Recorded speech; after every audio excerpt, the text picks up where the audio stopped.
اعوذ باللہ من الشیطان الرجیم بسم اللہ الرحمن الرحیم رب اشرح لی صدری ویسر لی امری واحلل عقدۃ من لسانی یفقہوا قولی رب یسر ولا تعسر وتمم الخیر آمین یا رب العالمین۔ لسان القرآن کورس 2024 کے 14ویں لیکچر میں آپ کی خدمت میں حاضر ہوں۔ آپ کو یاد ہوگا پچھلے لیکچر میں ہم نے مفرد اور مرکب کے بارے میں پڑھا تھا۔ مفرد ہم نے کسے کہا تھا؟ مفرد ہم نے کہا تھا کہ عربی گرامر کے اعتبار سے جب بھی کوئی لفظ تن تنہا بغیر کسی ترکیب میں یا جملے میں استعمال ہو تو گرامر کی روح سے اس کو مفرد کہا جاتا ہے۔ مفرد جب مفرد سے ملتا ہے تو مرکب بنتا ہے، اور مرکب جو ہے وہ دو طرح کا ہوتا ہے، ایک مرکب ناقص ہوتا ہے اور ایک مرکب تام ہوتا ہے۔ یعنی مفرد جب مفرد سے ملتا ہے تو یا تو جملہ بنتا ہے یا پھر جملہ نہیں بنتا۔ اگر جملہ بنتا ہے تو اس مرکب کو مرکب تام کہتے ہیں، اور اگر جملہ نہیں بنتا تو اس مرکب کو مرکب ناقص کہتے ہیں۔ آج انشاءاللہ تعالی ہم اپنا پہلا مرکب جو ہے وہ شروع کریں گے، اور مرکبات کی جو دو اقسام ہیں، مرکب ناقص اور مرکب تام، ان میں سے ہم مرکب تام کو پہلے کریں گے، اس لیے کہ جب آپ کچھ پڑھنے کے بعد جملہ بنانے کے قابل ہوتے ہیں تو آپ کو ایک خوشی حاصل ہوتی ہے کہ الحمدللہ اب آپ کو کچھ سمجھ آ رہا ہے۔ اگر ہم پہلے مرکبات ناقصہ کو پڑھیں تو ظاہر بات ہے انہیں کافی ٹائم لگے گا، اور پھر ہم جملے کی طرف جائیں گے تو یہ پاسبل ہے کہ عربی گرامر کا اسٹوڈنٹ جو ہے وہ یہ کہیں محسوس نہ کرنے لگ جائے کہ عربی زبان میں جملہ بنانا تو بہت ہی مشکل ہے۔ تو ایسی بات بالکل نہیں ہے، جملہ بنانا عربی زبان میں بہت آسان ہے، اس لیے میں آج کے لیکچر میں آپ کو جملہ بنانے کا طریقہ جو ہے وہ سکھانے لگا ہوں۔ جملہ جسے مرکب تام بھی کہا جاتا ہے، ایک بات تو آپ نے یہ ذہن میں رکھنی ہے۔ اب آپ جانتے ہیں کہ ہم نے کلمہ کی جو 3 اقسام پڑھی ہیں، اسم، فعل اور حرف، ان میں سے کون کون سی قسم جب ملتی ہے تو جملہ بنتا ہے؟ پہلی بات یہ آپ نے سمجھنی ہے، یعنی اسم، فعل اور حرف جو کہ کلمہ کی اقسام ہیں، اور ہمارا سلیبس بھی آپ کو یاد ہے 3 یہ چیزیں ہیں اور 2 جملے کی اقسام ہیں، کل 5 چیزیں ہم نے انشاءاللہ تعالی اپنے اس کورس میں کور کرنی ہے۔ تو بات میں یہ کر رہا تھا کہ اسم، فعل اور حرف میں سے کون کون سی چیزیں جب آپس میں ملتی ہیں تو عربی گرامر میں جملہ بن جاتا ہے۔ تو نوٹ کریں کہ عربی زبان میں جب ایک اسم دوسرے اسم کے ساتھ ملتا ہے، یعنی جب 2 مفرد ملتے ہیں اور وہ دونوں مفرد اگر اسم ہو تو ایک جملہ بن جاتا ہے۔ اسی طرح اسم اور فعل جب ملتے ہیں تو بھی جملہ بنتا ہے۔ اسم پلس اسم از ایکل ٹو جملہ، اسم پلس فعل از ایکل ٹو جملہ۔ نمبر 3، فعل پلس اسم از ایکل ٹو جملہ، یعنی 2 اسما ملتے ہیں عربی زبان میں تو جملہ بن جاتا ہے، اسم اور فعل ملتے ہیں تو جملہ بن جاتا ہے، فعل اور اسم ملتے ہیں تو جملہ بن جاتا ہے۔ تو رزلٹ یہ نکلا کہ جو کلمہ کی 3 اقسام ہیں، اسم، فعل اور حرف، ان میں سے صرف اسم اور فعل ایسی اقسام ہیں جن سے جملہ بن سکتا ہے۔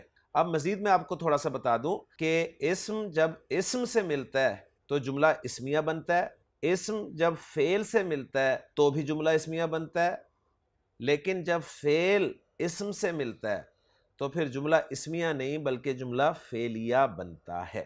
تو رزلٹ یہ نکلا کہ جملے کی ہمارے سامنے 2 اقسام آئیں گی، ایک ہوگا جی جملہ اسمیہ اور دوسری ہوگی جملہ فعلیہ۔ جملہ اسمیہ کس کس طریقے سے بن سکتا ہے؟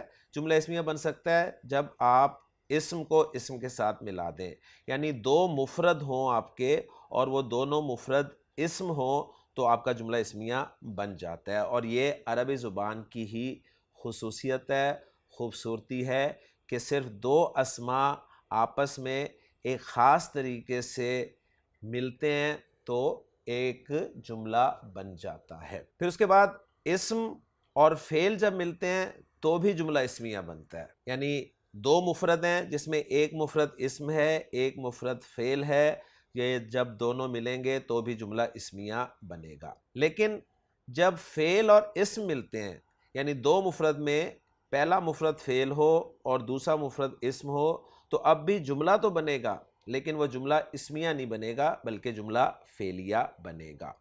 تو ہم نے چونکہ ابھی کلمہ کی قسم اسم کو ہی اچھی طرح سے پڑھا ہے، لہٰذا ہم جملہ اسمیہ ہی بنائیں گے۔ تو آج انشاءاللہ تعالی ہم جملہ اسمیہ شروع کریں گے جی۔ اب جملہ اسمیہ ہم نے دیکھا ہے دو طریقے سے بنے گا۔ ایک صورت یہ ہے کہ دو مفرد اسم ہو، اور ایک صورت ہے کہ پہلا مفرد اسم ہو اور دوسرا مفرد فعل ہو۔ اور ان دو صورتوں میں سے دوسری صورت جو ہے یعنی فعل والی صورت وہ ہم نہیں پڑھیں گے، اس لیے کہ ابھی ہم نے فعل پڑھا ہی نہیں، لیکن جب انشاءاللہ تعالی ہم فعل پڑھ لیں گے تو پھر انشاءاللہ تعالی آپ کے سامنے یہ بات کلیئر ہوگی۔ تو اس وقت ہم صرف ایک ہی صورت جملہ اسمیہ کی اس کو پڑھ سکتے ہیں، سمجھ سکتے ہیں، اور وہ ہے اسم پلس اسم، یعنی ایسے دو مفرد جو کہ اسما ہوں۔ تو اللہ کا نام لے کے، اللہ کی توفیق سے، اس کے فضل سے ہم آج اپنا پہلا جملہ اسمیہ بنانے لگے ہیں جی۔ اور جملہ اسمیہ کے جو دو پارٹس ہمارے ہوں گے وہ دونوں اسم ہوں گے۔ اب ان دو اسما کو ہم نے کس ترتیب سے رکھنا ہے کہ وہ جملہ بنے، یہ ہم نے اب سمجھنے کی کوشش کرنی ہے۔ تو ہم دو اسما سے جملہ اسمیہ بنانے کی کوشش کرتے ہیں جی۔ کچھ شرائط ایسی ہیں جو آپ ان دونوں اسما پر لاگو کر دیں گے تو انشاءاللہ تعالی آپ کا پہلا جملہ اسمیہ بن جائے گا۔ پھر سن لیجئے، کچھ شرائط ایسی ہیں جو آپ نے ان دونوں اسما پر لگانی ہیں، عائد کرنی ہیں، لاگو کرنی ہیں، جس کا فائدہ یہ ہوگا کہ آپ کا پہلا جملہ اسمیہ بن جائے گا۔ اب وہ شرائط کیا ہیں وہ میں آپ کو بتانے لگا ہوں۔ ہم نے اسم کا CNGs ٹیسٹ کیا ہوا ہے، آپ اچھی طرح سے اس ٹرمینالوجی کو سمجھتے ہیں۔ سی سے مراد اسم کی کیپیسٹی ہے، یعنی معرفہ یا نکرہ ہونا ہے۔ این سے مراد اسم کا نمبر ہے، عدد ہے، یعنی واحد، مثنیٰ یا جمع ہونا ہے۔ جی سے مراد اسم کا جینڈر ہے، یعنی جنس ہے، یعنی مذکر یا مؤنث ہونا ہے۔ اور ایس سے مراد اسم کا سٹیٹس ہے، یعنی اسم کی اعرابی حالت ہے، یعنی اسم کا مرفوع، منصوب یا مجرور ہونا۔ اب یہی چاروں چیزیں جو پڑھی ہوئی ہیں یہی انشاءاللہ تعالی ہم ان دونوں اسما پر اپلائی کریں گے تو انشاءاللہ تعالی ہمارا جملہ بن جائے گا۔ تو اب شرائط کی طرف آتے ہیں جی۔ پہلی شرط یہ ہے کہ آپ کا جو پہلا اسم ہے وہ وسعت کے اعتبار سے معرفہ ہونا چاہیے، یعنی پہلا اسم آپ کا وسعت کے اعتبار سے معرفہ ہوگا اور دوسرا اسم جو ہے وہ آپ کا وسعت کے اعتبار سے نکرہ ہوگا۔ پھر ذہن میں تازہ کر لیں کہ ہم دو اسما کے مرکب سے جملہ اسمیہ بنانے لگے ہیں۔ پہلا اسم جو بھی آپ نے استعمال کرنا ہے اس کے لیے شرط یہ ہے کہ وہ معرفہ ہونا چاہیے۔ دوسرا اسم جو آپ نے استعمال کرنا ہے اس کے لیے شرط یہ ہے کہ وہ نکرہ ہونا چاہیے۔ اور یہ کنڈیشن جو ہے، یہ شرط جو ہے، یہ 99% ہے، ذہن میں رکھیے گا، کیونکہ قواعد میں آپ کو پہلے بتا چکا ہوں کہ 99% ہوتے ہیں، 1% ایکسیپشن ہوتی ہے۔ ہاں کچھ قواعد ایسے ہوتے ہیں جو 100% ہوتے ہیں، یہ بات بھی آپ نے ذہن میں رکھنی ہے۔ تو یہ جو وسعت والا قاعدہ ہے کہ پہلا اسم معرفہ ہو اور دوسرا اسم نکرہ ہو، یہ شرط 99% ہے، لیکن ہم نے اپنے اس کورس کے پہلے حصے میں 99% ہی پڑھنا ہے، یعنی ہم نے پہلا اسم معرفہ ہی رکھنا ہے اور دوسرا اسم نکرہ ہی رکھنا ہے۔ دوسری شرط جو ہے دونوں اسما کے اعتبار سے وہ اعراب سے تعلق رکھتی ہے، یعنی دونوں اسما آپ کے اعراب کے اعتبار سے مرفوع ہونے چاہیے۔ پہلا اسم بھی مرفوع ہوگا، دوسرا اسم بھی مرفوع ہوگا۔ اب یہاں پر اگر آپ کا اعراب کا کنسیپٹ کلیئر نہیں ہے تو آپ جملہ صحیح نہیں بنا سکیں گے۔ اگر آپ کو یہ نہیں پتا کہ واحد اسم کا اعراب مرفوع کس طرح ہوتا ہے، مثنیٰ اسم کا اعراب مرفوع کس طرح ہوتا ہے، جمع سالم مذکر اسم مرفوع کیسے ہوتا ہے، جمع سالم مؤنث اسم مرفوع کیسے ہوتا ہے، جمع مکسر اسم مرفوع کیسے ہوتا ہے، تو آپ کا جملہ صحیح نہیں بنے گا۔ تو دوسری شرط جو ہے وہ یہ ہے کہ دونوں اسم اعراب کے اعتبار سے مرفوع ہوں گے اور نوٹ کر لیں کہ یہ شرط جو ہے یہ 100% ہے، اس شرط میں کوئی کمپرومائز نہیں ہے، دونوں اسماء آپ کے مرفوع ہونے چاہیے۔ ان دو شرطوں میں ہمارے اسم کے دو پہلو وسعت اور اعراب کور ہو گئے، اب باقی بچے ہیں جی دو پہلو، اور وہ ہیں جنس اور عدد۔ تو تیسری شرط یہ ہے جملہ اسمیہ بنانے کے لیے جو ہم نے دونوں اسماء پہ لاگو کرنی ہے کہ دونوں اسماء جنس اور عدد کے اعتبار سے برابر ہوں گے، دونوں اسماء جنس اور عدد کے اعتبار سے برابر ہوں گے، اور یہ شرط بھی 99% ہے، اس لیے کہ کچھ اسماء جنس کے اعتبار سے ہوتے ہی مذکر ہیں، ان کا مؤنث بن ہی نہیں سکتا، کچھ اسماء جنس کے اعتبار سے ہوتے ہی مؤنث ہیں، ان کا مذکر نہیں بن سکتا۔ تو ایسی صورت میں ہم یہ دونوں کی جنس کی برابری کی شرط لاگو نہیں کر سکیں گے، وہ میں انشاءاللہ تعالیٰ مینشن کر دوں گا، لیکن بہرحال ہم نے پوری کوشش کرنی ہے کہ جو جملے بنائیں ان میں یہ 99% رول جو ہے یہ بھی 100% ہی اپلائی کریں۔ تو تین شرطیں ہیں جی جملہ اسمیہ بنانے کے لیے۔ پہلی شرط یہ ہے کہ پہلا اسم معرفہ ہو وسعت کے اعتبار سے، اور دوسرا اسم نکرہ ہو، یہ 99% کنڈیشن ہے، شرط ہے۔ دوسری شرط دونوں اسماء اعراب کے اعتبار سے مرفوع ہوں، یہ 100% شرط ہے۔ اور تیسری شرط دونوں اسماء جنس اور عدد کے اعتبار سے برابر ہوں، اور یہ بھی 99% شرط ہے۔ لیکن ذہن میں رکھیے گا کہ ہم نے 99% کو 100% ہی کنسیڈر کرنا ہے۔ اب ہم چلتے ہیں جی اپنے پہلے جملے کی طرف جو کہ جملہ اسمیہ ہوگا۔ جملہ اسمیہ کی آسان ڈیفینیشن آپ کو یہ ملتی ہے کہ ایسا جملہ جو اسم سے شروع ہو، ایسا جملہ جو اسم سے شروع ہو جملہ اسمیہ کہلاتا ہے۔ اس میں تھوڑا سا اضافہ کر کے ہم اس ڈیفینیشن کو ہی یاد کر لیتے ہیں کہ ایسا جملہ جو مرفوع اسم سے شروع ہو، ایسا جملہ جو مرفوع اسم سے شروع ہو جملہ اسمیہ کہلاتا ہے۔ یہ انشاءاللہ تعالیٰ آپ اپریشیٹ کریں گے ڈیفینیشنز جب آپ جملہ فعلیہ پڑھیں گے، لیکن ابھی آپ مجھ پہ اعتماد کرتے ہوئے ان ڈیفینیشنز کو ہی اچھی طرح سے یاد کر لیں۔ سادہ ڈیفینیشن یہ ہے کہ جملہ اسمیہ اس جملے کو کہتے ہیں جو اسم سے شروع ہو، اور تھوڑی سی ٹیکنیکل ڈیفینیشن یہ ہے کہ ایسا جملہ جو مرفوع اسم سے شروع ہو جملہ اسمیہ کہلاتا ہے۔ اب جو پہلی شرط ہم نے پڑھی ہے جملہ اسمیہ بنانے کے لیے کہ پہلا اسم ہمارا معرفہ ہونا چاہیے اور دوسرا اسم نکرہ ہونا چاہیے، تو اب ہم نے پہلے اسم کی جگہ پر معرفہ اسم کو رکھنا ہے۔ تو یہاں پر نوٹ کر لیں کہ آپ کو معرفہ کی جو 5 اقسام ہم نے پڑھی ہیں وہ اچھی طرح سے یاد ہونی چاہیے۔ معرفہ کی ویسے تو 7 اقسام ہوتی ہیں، لیکن معرفہ کی 5 اقسام آپ کو اچھی طرح سے یاد ہونی چاہیے، کیونکہ جو پہلا اسم ہے اس نے معرفہ ہونا ہے، تو معرفہ کی 5 اقسام جو ہیں وہ پہلے اسم کی جگہ پر استعمال ہو سکتی ہیں۔ تو معرفہ کی جو پہلی 5 اقسام ہیں وہ کون کون سی ہیں؟ پہلی قسم ہے جی اسم علم، اور اسم علم سے مراد ہے name of particular person, particular thing, particular place, یعنی کسی خاص شخص، خاص چیز، خاص جگہ کا نام۔ دوسری قسم معرفہ کی وہ اسم ضمیر ہے جسے ہم پرسنل پروناؤن کہتے ہیں، یعنی pronoun is a word which is used in place of a noun. معرفہ کی تیسری قسم اسم اشارہ ہے جسے ہم ڈیمانسٹریٹو پروناؤن کہتے ہیں، اور معرفہ کی چوتھی قسم ہے اسم موصول جسے ہم ریلیٹیو یا کنجنکٹیو پروناؤن کہتے ہیں۔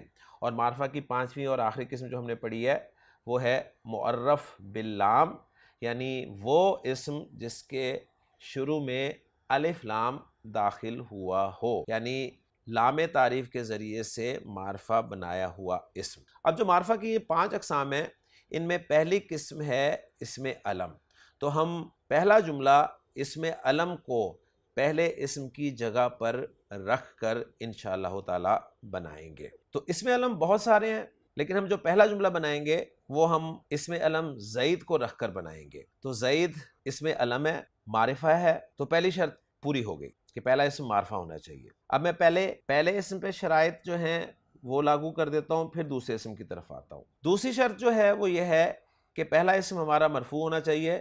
تو زید ہم جانتے ہیں کہ واحد اسم ہے، اور واحد اسم مرفوع 2 پیش کے ساتھ ہوتا ہے اگر وہ غیر منصرف نہ ہو، کیونکہ غیر منصرف ہو تو 1 پیش آتی ہے، اور اگر الف لام لگا ہوا ہو کسی اسم پر تو بھی 1 پیش آتی ہے۔ تو زید کو میں مرفوع بولوں گا جی زیدن. تو اب میں نے پہلے اسم پر 2 رولز اپلائی کر دیے. اب دوسرے اسم کی طرف چلتے ہیں. دوسرا اسم ہمارا نکرہ ہونا چاہیے. تو ایک بات یہاں پر نوٹ کر لیجئے گا کہ جتنی بھی صفات ہوتی ہیں نا یہ سب کی سب نکرہ ہوتی ہیں. جتنی بھی صفات ہوتی ہیں سب کی سب نکرہ ہوتی ہیں. تو مسلم ایک صفت ہے.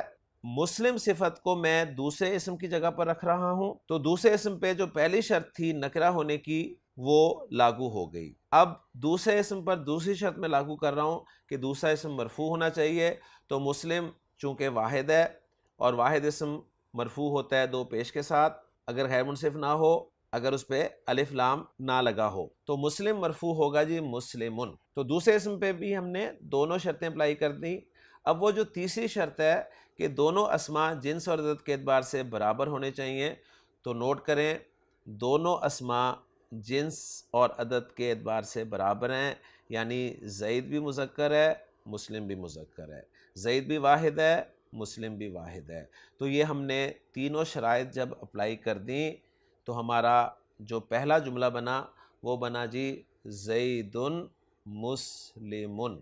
زیدن مسلمن. تو الحمدللہ جی ہم نے اپنا پہلا جملہ بنا لیا ہے جو کہ جملہ اسمیہ ہے. اب اس جملے کو ہم نے ٹرانسلیٹ کیسے کرنا ہے اس کا طریقہ بھی میں آپ کو سکھا دیتا ہوں. تو پہلے آپ نے پہلے اسم کو ٹرانسلیٹ کرنا ہے. زید کا ترجمہ زید ہی ہوگا. اس کے بعد آپ نے دوسرے اسم کو ٹرانسلیٹ کرنا ہے. مسلم کا ترجمہ مسلمان ہوگا. ان دونوں اسماء کو ٹرانسلیٹ کرنے کے بعد آپ نے آخر میں ہے، ہیں یا ہوں لگا دینا ہے. اب اتنی اردو آپ کو آنی چاہیے کہ زید مسلمان آگے ہے لگنا ہے، ہیں لگنا ہے یا ہوں لگنا ہے. تو آپ ماشاءاللہ اردو جانتے ہیں تو آپ فوراً کہیں گے کہ جی زید مسلمان ہے. تو یہ آپ کا پہلا جملہ بن گیا جی. پہلا جملہ اسمیہ زیدن مسلمن، زید مسلمان ہے. آپ کہیں گے جی یہ ہے کہاں سے آ گیا؟ تو نوٹ کر لیں عربی زبان میں جملہ اسمیہ میں جو ہے کا مفہوم پیدا ہوتا ہے نا، یہ ہے کا مفہوم اس معرفہ اور نکرہ کے کمبینیشن سے پیدا ہوتا ہے. یعنی پہلا اسم معرفہ دوسرا اسم نکرہ، تو یہ جو کمبینیشن بن رہا ہے نا اس سے ہے کا مفہوم خود بخود پیدا ہو رہا ہے. یعنی جملہ اسمیہ میں ہے کا مفہوم پیدا کرنے کے لیے کوئی لفظ آپ کو لگانے کی ضرورت نہیں ہے. یہ ہے کا مفہوم آٹومیٹکلی پیدا ہو جاتا ہے جب آپ ایک معرفہ اسم کے ساتھ دوسرا نکرہ اسم رکھتے ہیں، دونوں کو مرفوع رکھتے ہیں، جنس اور عدد کے اعتبار سے برابر رکھتے ہیں، تو یہ ہے کا مفہوم آٹومیٹکلی پیدا ہو جاتا ہے. تو الحمدللہ جی ہمارا پہلا جملہ اسمیہ بن گیا زیدن مسلمن، زید مسلمان ہے. آپ اس کو ٹرانسلیٹ اس انداز میں بھی کر سکتے ہیں کہ زید ایک مسلمان ہے. تو ایک مسلمان ہے بھی آپ اسے کہہ سکتے ہیں. اب ہم نے جملہ اسمیہ بنا لیا ہے تو اب ہم جملہ اسمیہ کے پارٹس جو ہیں وہ اچھی طرح سے سمجھنے کی کوشش کرتے ہیں. جملہ اسمیہ کے 2 پارٹس ہوتے ہیں جی. جملہ اسمیہ کے ہمیشہ 2 پارٹس ہوتے ہیں. پہلا پارٹ جو ہے وہ پہلا اسم ہوتا ہے اور دوسرا پارٹ جو ہے وہ دوسرا اسم ہوتا ہے. یہ جو پہلا پارٹ ہے یعنی پہلا اسم ہے اس کو گرامر کی اصطلاح میں مبتدا کہتے ہیں. مبتدا ابتدا سے نکلا ہے، یعنی مبتدا اس اسم کو کہا جاتا ہے جس اسم سے جملہ اسمیہ کی ابتدا ہو رہی ہو. انگریزی میں آپ اسے سبجیکٹ کہتے ہیں. دوسرا اسم جو ہے، دوسرا پارٹ جو ہے جملہ اسمیہ کا، اس کو گرامر کی اصطلاح میں خبر کہتے ہیں. یعنی خبر وہ اسم ہوتا ہے یا وہ پارٹ ہوتا ہے جملہ اسمیہ کا جو مبتدا کے بارے میں بیان کیا جا رہا ہوتا ہے. یعنی مبتدا کے بارے میں جو کچھ کہا جا رہا ہوتا ہے اسے گرامر کی اصطلاح میں خبر کہتے ہیں. انگریزی میں آپ اسے پریڈیکیٹ کہتے ہیں. تو رزلٹ یہ نکلا کہ جملہ اسمیہ کے 2 پارٹس ہوتے ہیں جی. ایک مبتدا کہلاتا ہے، دوسرا خبر کہلاتا ہے. اور اب میں آپ کے سامنے بآسانی کہہ سکتا ہوں کہ جملہ اسمیہ میں مبتدا معرفہ ہوتا ہے، خبر نکرہ ہوتی ہے. مبتدا اور خبر دونوں مرفوع ہوتے ہیں اور جنس اور عدد کے اعتبار سے مبتدا اور خبر میں مطابقت ہوتی ہے. یعنی وہ 2 اسماء جنہیں ملا کر ہم نے جملہ اسمیہ بنایا تھا ان میں پہلا اسم ہم نے مبتدا قرار دے دیا، دوسرا اسم ہم نے خبر قرار دے دیا، اور مبتدا اور خبر کا مجموعہ جملہ اسمیہ بن گیا۔ اب ہم مزید جملہ اسمیہ بناتے ہیں مبتدا اور خبر کے کمبینیشن سے۔ تو پہلا جملہ اسمیہ ہمارا بنا ہے جی زید مسلم۔ اب میں مبتدا کی جگہ پر زید کے ساتھ حامد کا بھی اضافہ کر دیتا ہوں، یعنی میں کہتا ہوں زید و حامد، زید اور حامد، زید اور حامد۔ اب مبتدا کی جگہ پہ میرے زید اور حامد آ گئے ہیں، اور ہم نے جو شرائط پڑھی ہیں جملہ اسمیہ کی وہ یہ ہیں کہ مبتدا معرفہ خبر نکرہ، مبتدا خبر دونوں مرفوع، جنس اور عدد کے اعتبار سے دونوں میں مطابقت۔ تو اب زید اور حامد مرفوع جب ہوئے تو زید و حامد ہو گئے، جنس کے اعتبار سے دونوں مذکر ہیں، عدد کے اعتبار سے یہ دو ہیں، تو گویا مثنیٰ کے طور پر استعمال ہوں گے۔ اب جو خبر آئے گی نا ان کی، وہ بھی ایسا اسم آئے گی جو دو کو شو کر رہی ہوگی، یعنی ہم نے زیدن کے لیے خبر جو ہے وہ مسلمن رکھی تھی نا، اب ہم زیدن و حامدن جب مبتدا کی جگہ پر رکھیں گے تو خبر کی جگہ ہم مسلم کا مثنیٰ رکھ دیں گے اور کہیں گے مسلمانی، یعنی ہمارا دوسرا جملہ بن جائے گا زیدن و حامدن مسلمانی۔ اب وہ جو میں نے تین شرائط بتائی ہیں آپ کو لاگو کر کے دیکھ لیں جی، زیدن و حامدن مسلمانی پر۔ زیدن و حامدن معرفہ، مسلمانی نکرہ، زیدن و حامدن مرفوع، مسلمانی مرفوع۔ اب یہاں پر آپ شاید حیران ہو کہ مسلمانی مرفوع کیسے ہے، تو بالکل جناب مسلمانی مرفوع ہے، اس لیے کہ ہم نے اچھی طرح سے پڑھا ہوا ہے کہ مثنیٰ اسم جب بھی مرفوع ہوتا ہے تو وہ آنی کی آواز کے ساتھ ہوتا ہے۔ اگر آپ کا اعراب کا کنسیپٹ کلیئر نہیں ہے تو آپ سے جملے صحیح نہیں بنیں گے، یہ بات اچھی طرح سے نوٹ کر لیں۔ آپ کو پتہ ہونا چاہیے کہ واحد اسم مرفوع کیسے ہوتا ہے، مثنیٰ اسم مرفوع کیسے ہوتا ہے، جمع سالم مذکر اسم مرفوع کیسے ہوتا ہے، جمع سالم مؤنث اسم مرفوع کیسے ہوتا ہے، جمع مکسر اسم مرفوع کیسے ہوتا ہے۔ تو زیدن و حامدن مسلمانی 100% جملہ ٹھیک ہے ہمارا۔ اب ہم چلتے ہیں جی تیسرے جملے کی طرف۔ تیسرے جملے میں ہم زید اور حامد کے ساتھ محمود کو بھی شامل کرتے ہیں، تو ہمارا مبتدا جو بنے گا وہ بنے گا جی زیدن و حامدن و محمودن، اور خبر کی جگہ پر مسلم کی جمع آ جائے گی، جمع مذکر آئے گی اور جمع مذکر سالم آئے گی، کیونکہ مسلم ایڈجیکٹو ہے تو خبر بن جائے گی ہماری مسلمون۔ تو جملہ ہمارا بن گیا جی زیدن و حامدن و محمودن مسلمون۔ شرائط لاگو کر کے دیکھ لیں، زیدن و حامدن و محمودن معرفہ، مسلمون نکرہ، زیدن و حامدن و محمودن مرفوع، مسلمون مرفوع۔ اب اگر آپ زبر دیکھ رہے ہیں نا ان پہ مسلمون کے، تو پھر آپ کبھی جملہ صحیح نہیں بنا سکتے۔ یہ جو اونا کی آواز آ رہی ہے نا جمع سالم مذکر کے آخر میں، یہی اس کی مرفوع آواز ہے۔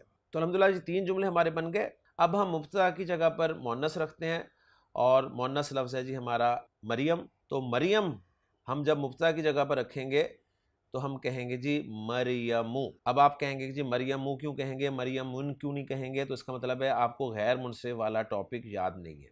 اب آپ کے ذہن میں جو واحد و جمع مکسر اسماء کی لسٹ ہے نا غیر منصرف والی، وہ ذہن میں ہونی چاہیے کہ کون کون سے واحد اسماء غیر منصرف ہیں اور کون کون سے جمع مکسر اسماء غیر منصرف ہیں۔ تو مؤنث نام غیر منصرف ہوتے ہیں، اس لیے ہم مریم کہہ رہے ہیں۔ تو مریم ہمارا مبتدا بن گیا، اور خبر کی جگہ پر میں مسلم کی مؤنث رکھوں گا اور وہ ہو جائے گی جی مسلمتن۔ تو جملہ بن گیا ہمارا جی مریم مسلمتن۔ اگلے جملے میں مریم کے ساتھ زینب کو بھی شامل کرتا ہوں، تو ہمارا جملہ بن جائے گا مریم و زینب مسلمتانی۔ اگلے جملے میں مریم اور زینب کے ساتھ فاطمہ کو بھی شامل کروں تو ہمارا جملہ بن جائے گا جی مریم و زینب و فاطمۃ مسلماتن۔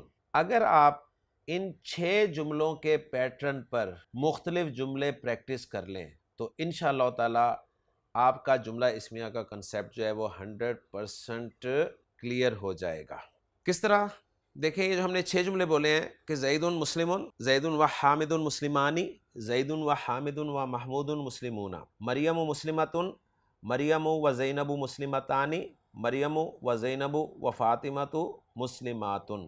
اب آپ مبتدا یہی رکھیں، بس خبریں چینج کرتے جائیں۔ خبر کی جگہ پر آپ اب مومن کا لفظ رکھیں اور اس مومن لفظ کو ہر جملے میں مبتدا کے مطابق تبدیل کرتے جائیں، جیسے زیدن مؤمن، زیدن و حامدن مؤمنانی، زیدن و حامدن و محمودن مؤمنون، مریم مؤمنۃ، مریم و زینب مؤمنتانی، مریم و زینب و فاطمۃ مؤمناتن۔ اس کے بعد خبر کی جگہ پر آپ عابد لفظ رکھیں تو پہلا جملہ بنے گا آپ کا زید عابد، دوسرا بنے گا زید و حامد عابدانی، تیسرا بنے گا زید و حامد و محمود عابدون، چوتھا بنے گا مریم عابدۃ، پانچواں بنے گا مریم و زینب عابدتانی، اور چھٹا بنے گا مریم و زینب عابداتن۔ اس کے بعد خبر کی جگہ پر آپ طالب لفظ رکھیں تو پہلا جملہ بنے گا آپ کا زید طالب، دوسرا بنے گا زید و حامد طالبانی، تیسرا بنے گا زید و حامد و محمود طالبون، بلکہ طالبون کی بجائے طلابن کا لفظ عرب زیادہ استعمال کرتا ہے اسٹوڈنٹس کے لیے نا، طلاب یعنی جمع مکسر استعمال کرتا ہے۔ اب یہاں پر ایسی شرط کوئی نہیں ہے کہ جمع جو ہے وہ جمع سالم ہی ہونی چاہیے، جمع مکسر بھی ہو سکتی ہے، ذہن میں رکھیے گا، ٹھیک ہے۔